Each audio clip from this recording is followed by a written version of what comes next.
nung college kami, yung friend ko kasi, crush siya. So, as a friend, palagi ko siyang sinasamahan para makita si John Michael. Support lang ako dati sa friend ko kasi nga, crush niya si John Michael. Tapos, after how many years, biglang nag-chat si Michael. Doon kami nag-start. Since kilala ko na talaga siya, hindi naman ako kilala.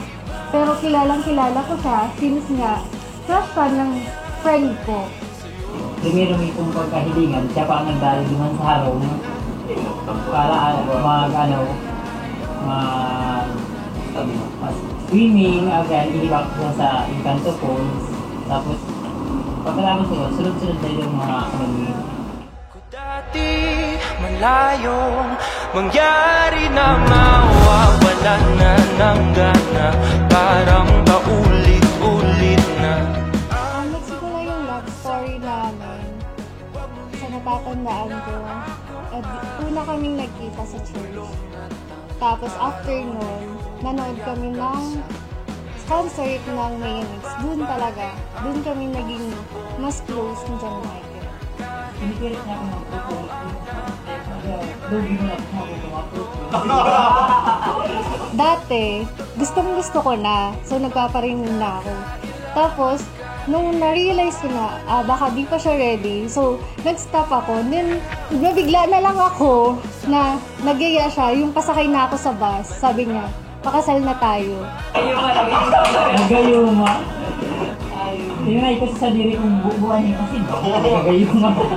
Kahit na malayo, kahit na di kabisado, kahit na mundo'y magbago, kahit na Masasabi ko sa years na pagsasama namin ni Pami, hindi naging madali. Talagang pinagdaanan namin lahat ni Pami. And ang nakaka-proud lang at nakakasaya sa part ko is never niyang sinukuan yung relasyon namin. At lalong-lalo na ako.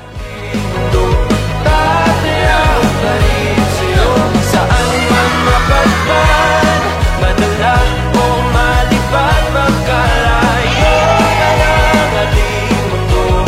Tatayaw pa rin sa'yo. Kumusta ang biyahe? Napagal ka daw. Marina, pinagluto taka na Bicol Express. Pansit pa ito, igwang laing na may siling labi. Ay, labuyo.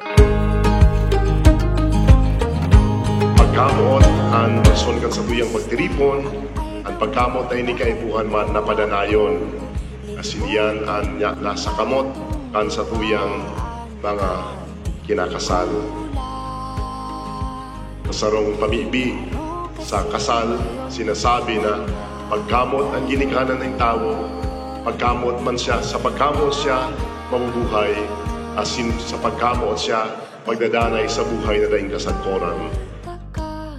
Daing ibang mumuyahon kundi ikaw. Papadabon ka, sagod pa man kita magurang. Daing ibang Pami, to my future husband, iyon na ni ang pinakahininhalat ta. Sana, kung ano man kitang ngunyan, iyo mang giraray hanggang sa pagburang ta. And sana, tuparon ta kung ano man ang magiging sumpaan ta sa harap kang Diyos. Yun lang, see you Pami, I love you. Yeah, masasabi ko lang, I love you, aram mo na yan. Termina yan. See you mamaya sa Utrobanggi, aram mo na yan.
Bato